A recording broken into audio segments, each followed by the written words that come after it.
வணக்கம். இது தமிழ் குரலின் சிறப்பு நேர்காணல். இன்றைக்கு நம்மோடு இணைந்திருக்கிறவர் ஃபர்ஸ்ட் லைன் மீடியாவின் முதன்மை ஆசிரியர் மூத்த பத்திரிகையாளர் ஐயா முனைவர் உமாபதி அவர்கள். சார் வணக்கம் சார். அண்ணாமலை போய் எலுமிச்சம்பளம் எதுக்கு கொடுத்தாப்புலன்னு தெரியல. எலுமிச்சம்பளம் கொடுக்கறதுன்றது மரபு தான். ஆனால் இதில் ஏதோ சந்தேகம் இருக்குது. தமிழ்நாட்டுக்கு ஏதோ சூடாயிருச்சுன்னா தேய்ச்சி குளிக்கிறது கொடுத்தாப்புலையா, இல்லை தேய்ச்சி குளிச்சுக்கிட்டு இருக்கப்போ மீதி இருந்த ஒரு எலுமிச்சம்பளத்தை கொண்டு கொடுத்தாப்புலையான்னு தெரில. இதில் அந்த ஏசிஎஸ் வேற மொட்டு தாமரை 3 வாங்கிட்டு வந்திருக்காங்க.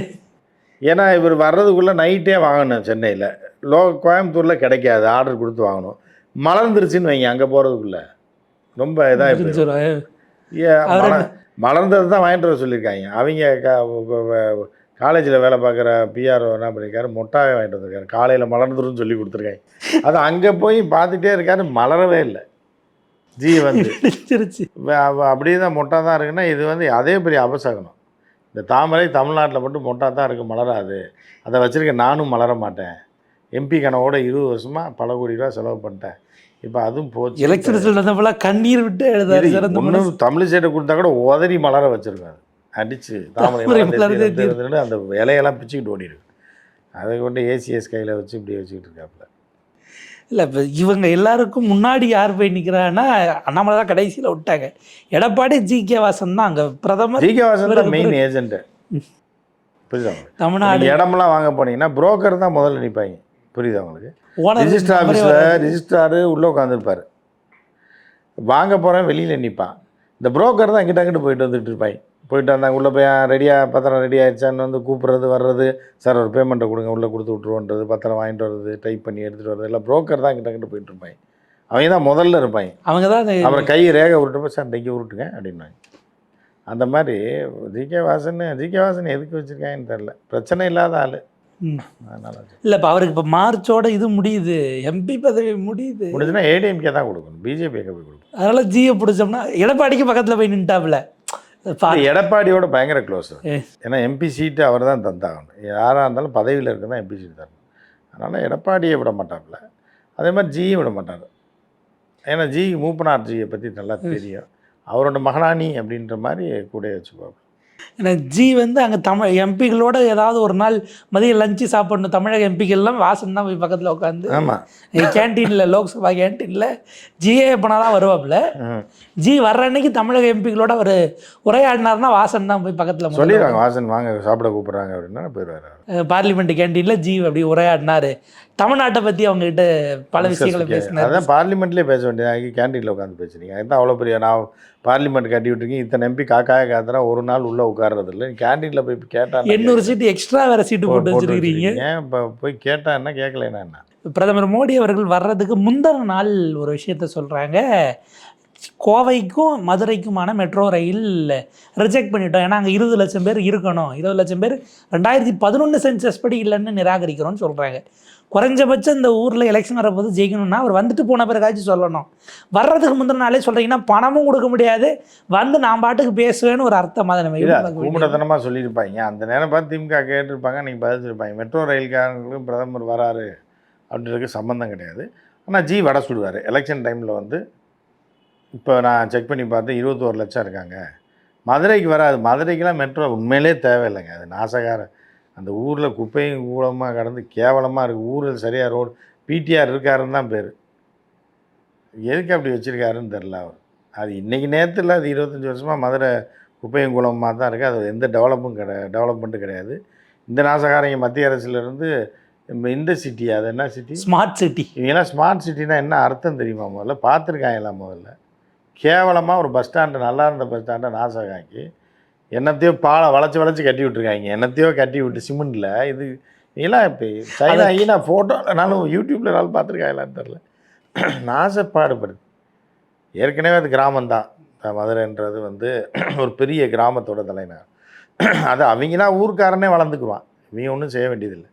இவங்க கொண்டு வந்து ஸ்மார்ட் சிட்டின்ற பேரில் நாசப்படுத்தி அதை உண்மையாக்கி எல்லாத்தையும் எங்கே பார்த்தாலும் குப்பையும் தூசியும் மண்ணும் கிடக்குது. அந்த ஊரை ஒரு ஒரு ஒரு டூரிஸ்ட் சிட்டி அது. அதை எவ்வளோ கேவலமாக வச்சுருக்காங்க. இதில் மெட்ரோ வேறு போட்டாயின்னு வைங்க, மதுரை நாசமாயிரும். ஏற்கனவே இங்கே சென்னையே டிராஃபிக். அந்த பாலம் கட்டுறதுக்கே பல இடத்துல பழத்தை தோண்டி விட்டு உண்மையிலே அது நமக்கு ஏற்புடையதல்ல. நம்ம ஊராக இருந்தால் கூட மதுரையில் மெட்ரோவில் போகிற அளவுக்கு இன்னும் எங்கேயும் அங்கே ஒன்றுமே கிடையாது. சைக்கிள் எடுத்தால் சல்லுன்னு ஒரு அழுத்தினோம்னா அங்கே போயிடலாம். சிவன் தேட்டருக்கு, இந்த பக்கம் ஸ்ரீபிரியா தேட்டருக்கு போயிடலாம். இதுக்கு இப்போ மெட்ரோவில் ஏறி உள்ளே போய் இறங்கி ஏறுறதுக்குள்ளே அங்கே போயிடுவாங்க பைக் எடுத்துகிட்டு. ஆனால் அங்கே மெட்ரோ தேவையில்லை. கோயம்புத்தூரில் கூட கோயம்புத்தூருக்கும் திருப்பூருக்கும் மெட்ரோ விடலாம். அதுதான் விடலாம். இல்லை கோயம்புத்தூர் பாலக்காடுக்கு நிறைய பேர் ட்ராவல் பண்ணுவாங்க. மற்றபடி ஆமாம். ஆனால் கோயம்புத்தூரை தாண்டி அடுத்த ஸ்டேஷனில் கூட எவனும் ஏற மாட்டான். அதுதான் கோயம்புத்தூரில் மட்டும் என்னென்னா, ஏன்னா எந்த ஸ்டேஷன்லேயும் ஆள் ஏறவே மாட்டாங்க. கோவை வடகோவை இதை தாண்டினா எந்த ஸ்டேஷன்லேயும் ஒரு 4 பேர் கூட ஏறி இறங்க மாட்டாங்க. நார்மலாக போயிட்டு இருக்க ட்ரெயின்லேயே வரது எல்லாம் அது எங்கேயும் நிற்காது. வந்தே பாரத்தில் வடகோவையில் நிற்கும் ஒரு ஸ்டேஷன், எல்லாம் இறங்கி போவாங்க நிறையா பேர். ஏன்னா சிட்டிக்குள்ளே டிராஃபிக் ஆகுதுன்னு சொல்லி ஒரு 15 வருஷத்துக்கு முன்னாடி இந்த ஆர்எஸ்புரத்துக்கு பக்கத்தில் நிற்கும். வடகோவையில்னா ஆர்எஸ்புரம் பக்கம். அதனால் போயிருந்துட்டு அங்கெல்லாம் மெட்ரோ தேவையும் இல்லை. இருந்தாலும் திமுக அரசு ஃப்யூச்சருக்காக பண்ணுது. அது ஒத்துக்க மாட்டார். இல்லை இப்போ ஏற்கனவே இப்போ எடுத்து பழசெல்லாம் தோன்றாங்க. வானதையும் அண்ணாமலையும் சேர்ந்து போய் மனு கொடுத்துருக்காங்க, கோயம்புத்தூருக்கு நீங்கள் போட்டு தரணும். அண்ணாமலை எலெக்ஷனுக்கு நிற்கிறதுக்கு முன்னாடி அதை பிளான் பண்ணி கட்டாயம் நீங்கள் ஏற்றுக்கணும்னு கொடுத்தாலாம் இப்போ தோண்டி எடுத்து போடுறாங்க. ஏன் அப்போ நீங்கள் சொன்னீங்கல்ல, இப்போ ஏன் திரும்ப ஏன் ரிஜெக்ட் பண்ணாங்கன்னு கேளுங்கன்னு இவங்களை நிண்டி விட்றாங்க. அவங்கள கேட்டுட்டு அண்ணாமலை ஏதாவது ஒரு பொய்யை சொல்லிட்டு போயிடுவாப்புல. வானதிக்கெலாம் அந்த அதிகாரம் கிடையாது. என்னம்மா அட்டையை வச்சுருக்கேன்னு பார்த்தேன், கோயம்புத்தூர் மெட்ரோ போமா முதல்ல அப்படின்றாங்க. அப்போவும் ரயில்வே அமைச்சர் இல்லை, ரயில்வே இணையமைச்சரை பார்த்து கொடுத்து வந்துருக்காங்க. ஆமாம், ரயில்வே இணையமைச்சருக்கு மெட்ரோவுக்கு சம்மந்தமே இல்லையே. மெட்ரோவுக்கும் ரயில்வேக்கும் சம்மந்தமே கிடையாது. அது ஒரு தனி டிபார்ட்மெண்ட். அதுக்கு ஃபினான்ஸ் மினிஸ்டர் ஒதுக்கணும், சென்ட்ரல் கவர்மெண்ட்டு அப்ரூவல் கொடுக்கணும். ஸோ அதை வச்சுக்கிட்டு இவங்க என்ன பண்ண போகிறாங்க? ஆனால் கோயம்புத்தூருக்கு கூட கொடுக்கலாம் மெட்ரோ, ஏன்னா இதை விட திருப்பூர் கொடுக்கணும். இதை விட கம்மியாக பாப்புலேஷன். அதில் என்ன தெரியுமா, அவினாசி ரோடுன்றது மெயின் ரோடு போய்கிட்டே இருக்குது. அந்த ரோட்டில் தான் எல்லா கம்பெனி போனது எல்லாம் இருக்குது. ரயில்வே ஸ்டேஷனுக்கு அவினாசி ரோடுக்குமே 3 கிலோமீட்டர் வரும். அதுக்காக பஸ் ஏறி இங்கேயே போய் இறங்கிடுவேன். அவினாசி ரோட்டு வழியாக மெட்ரோ போட்டால் வேணால் யூஸாக இருக்கும். ஏர்போர்ட் வரைக்கும் போடுறதுக்கு சிட்டியிலேருந்து வடகோவையிலேருந்து போடணும். வடகோவையிலேருந்து ஏர்போர்ட் வரைக்கும் போட்டாங்கன்னா வரவன் அந்த காலேஜுக்கு வரவங்க போவாங்க. சும்மா இருக்கிற பஸ்ஸில் ஏறி 10 ரூபா கொடுத்து போகிறதுக்கு 2 ஸ்டாப்புக்கு எதுக்கு மெட்ரோவில் ஏறி போய் அடியில் அண்டர் கிரவுண்டு பாதாளத்துக்குள்ளே போய் அந்த வண்டி திருப்பி மேலே பூலோகத்துக்கு வந்து அது போகிறவங்களும் விடிஞ்சு போயிடும். அந்த மாதிரி ஊர்லலாம் மெட்ரோ தேவையே இல்லை. இதில் அதாவது பீகாரில் பாட்னாவில் மெட்ரோ போட்டிருக்காங்க. ஒருத்தன் போகிறதில்ல. அவன் என்னன்னா இது எதோ வெளிநாட்டுக்கு போகிற ட்ரெயின் போலன்னு சொல்லி ஒருத்தன் பீகார்காரன் ஏறுறதில்ல. நான் 40 ரூபா கேட்குறாங்க. 40 ரூபா இருந்தால் 4 நாளைக்கு ரொட்டி சாப்பிட்றலாம். காலைல டிஃபன் சாப்பிட்றலாம். நாஸ்தா 2 கோதுமை உருண்டை 5 10 ரூபா தான். சாப்பிட்டோன்னா கும்முன்னு மத்தியானம் வரைக்கும் இருக்கும். 4 நாளைக்கு டிஃபன் சாப்பிட்றலாம். மிளகா தண்ணியை தொட்டு. இதுக்கு இது என்னமோ ஏசியை போட்டுறாங்க, உள்ளே போனால் அடைச்சிடுறாங்க. அவங்களுக்கு அடைச்சி போனால் பிடிக்கவே பிடிக்காது. ஆமாம், ட்ரெயினில் கக்கூஸில் போய் தான் கக்கூஸே இல்லை இதில் மெட்ரோவில். அப்புறம் எப்படி அவங்க போவாங்க? பாத்ரூம் இல்லாத வண்டியில் ட்ரெயினே நம்ப மாட்டுறாங்க. படியில் உட்கார முடியல. அது ட்ரெயினே கிடையாதுன்றாங்க. இது என்னமோ போட்டு அடைச்சி போட்டு வெளிநாட்டில் இருக்க மாதிரி இது எதுக்கு எங்களுக்கு அப்படின்னு. பாட்னாவினுடைய இது கோவையை விட கம்மியான பாப்புலேஷன். பயப்படுறாங்க, அங்கே விட்டுருக்காங்க. பயப்படுறாங்க. இப்போ மெட்ரோ ஸ்டேஷனுக்குள்ளே போய் ஏதோ குகை மாதிரி போகுது, அடியிலலாம் போகுது, ஏதோ லாக் ஆயிடுச்சுன்னா நம்ம வெளியே வர முடியாதுன்னு பயத்தில் போக மாட்டேறாங்க. சார் எலியோட சுரங்கம் தோன்ற அந்த மாதிரி தான் நினைக்கிறாங்க. இப்போ பாட்னா மக்கள் ஒருத்தன் ஏறுறதில்லை. நான் போய் மெட்ரோவில் வாசல் நின்று பார்த்தேன். நான் எவனும் ஸ்டேஷன் பக்கமே வர மாட்டேன். வேடிக்கை பார்த்துட்டே போகிறான். இதுக்கு அடியில் ஏதோ இருக்குன்றாங்க, என்னன்னு தெரிலன்ற ரேஞ்சில் தான் அவங்க இருக்காங்க. அந்த மாதிரி தான் இப்போ கோயம்புத்தூர் நிலைமை ஆயிருப்பாங்க. இல்லை இப்போ தமிழிசை உடனே கேட்குறாங்க, அதான் வந்தே பாரத் போயிட்டு இருக்குல்ல, என்ன நாங்கள் ஏற்கனவே ஏர்போர்ட்டெல்லாம் பெருசாக்குறோம். வந்தே பாரத்தில் எங்கே போவேன்? நீ அவினாசிக்கு போகணும், வந்தே பாரத்தில் எதுனா இறக்கி வச்சுருமா? அது திருப்பூர்லேயே நிற்கிறது கிடையாது. இது எதையாவது ஆற்ற மாட்டாமல் இந்த மாதிரி ஒன்று சொல்லி தமிழர் மரபா இது. முதலமைச்சர் வரவேற்கணும்ல. யாரை பிரதமரை வரவேற்கிறது? இவர் ஊராக போவார், இவர் வரவேற்றுட்டு இருப்பாரா? நீங்கள் எந்த ஸ்டேட்டில் வரவேற்கிறாங்க? கேரளாலெல்லாம் மினிஸ்ட்ரி அனுப்புறதில்ல, போலீஸை மட்டும்தான் அனுப்புகிறாங்க.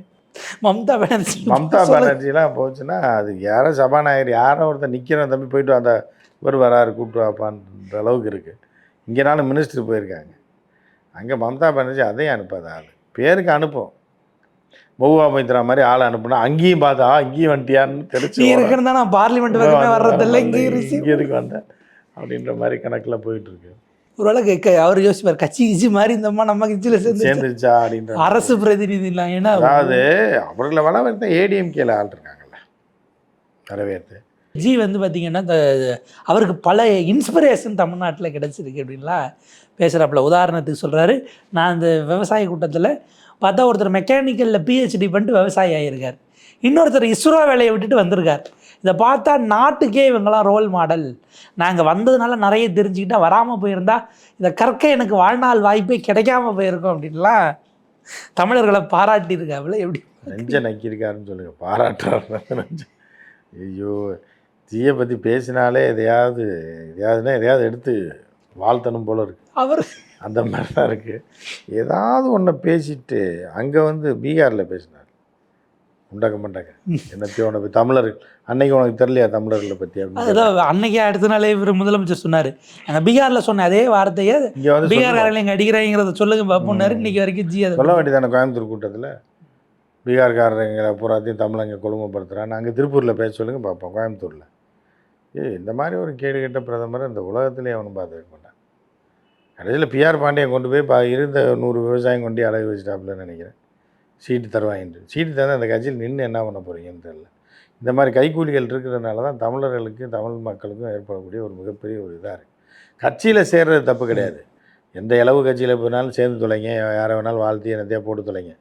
ஜல்லிக்கட்டை கொண்டு வந்தவர் அவர் தான், எதுக்கு நீங்கள் போய் சொல்கிறேன்? அப்போ உங்களுக்கு என்ன மரியாதை கொடுக்க முடியும்? ஜல்லிக்கட்டு அவர் கொண்டு வந்தாரா? நீ உன் அரிப்புக்கு போய் சீட்டுக்காக போய் நின்றுட்டு அப்புறம் எப்படி அவங்களெல்லாம் மதிக்க முடியும் விவசாயின்னு சொல்லி? உன் அரிப்புக்கு நீ போகிறான்னு நீ எந்த கட்சியில் வேணா பாருங்க, மரியாதையாக இருக்கும். எந்த நீங்கள் பிஜேபியில் சேரலாம், அதிமுகவில் சேரலாம், அதுவும் உங்கள் விருப்பம். அது எதுக்கு தமிழ்நாட்டுக்காரனை கொண்டு போய் அடகு வைக்கிற? நீங்கள் ஜல்லிக்கட்டை இவராக கொண்டு வந்து விட்டார். ஜல்லிக்கட்டு போராட்டம் பண்ணவெல்லாம் தெரிஞ்சுன்னா எதையா உனக்கு கவ்வை கொடுத்து எதுலையா அடிப்பான் பிஆர் பாண்டியனை. ஓபிஎஸை போக வச்சதெல்லாம் அதெல்லாம் அதான் எல்லாத்தையும் பண்ணிவிட்டு அவர் ஓபிஎஸ் நான் தான் கொண்டு வந்து அவர் கிளைம் பண்ணிக்கிட்டு இருக்காரு. ஓபிஎஸ் ஒரு பக்கம் நான் ஜல்லிக்கட்டு நீங்கள் என்னத்தையே பண்ணி தொலைங்க, பிஜேபியில் சேருங்க, ஜியை வாழ்த்துங்க, கேட்டு கேட்ட போய் தொலைங்க. எதுக்கு தமிழனை காட்டி கொடுக்குறேன்? நீ ஜல்லிக்கட்டு இவராக கொண்டாந்தாரு அப்படின்ற மாதிரி பிஆர் பாண்டியெல்லாம் ஒரு கேடு கெட்ட ஜென்மமாக அந்த ஆள்லாம் மாறிட்டு இருக்காரு. அந்த ஆளுக்கெல்லாம் அவ்வளோ மரியாதையே போயிடும் போல. நீ அரசியல் அறிப்பு எடுத்து போய் சீட்டு வாங்குறதுக்காகவும் இது பண்ணுறதுக்காக ஏதோ கூப்பிட்றாங்க, காசு தராங்கன்றதுக்காக போய் இவ்வளோ கேவலமாக பண்ணுறது என்னங்க அதை பார்ப்போம் சார். இது அடுத்தடுத்து எப்படி போகுதுன்னு பார்ப்போம். உங்கள் நேரத்துக்கு பிறகு நன்றி சார்.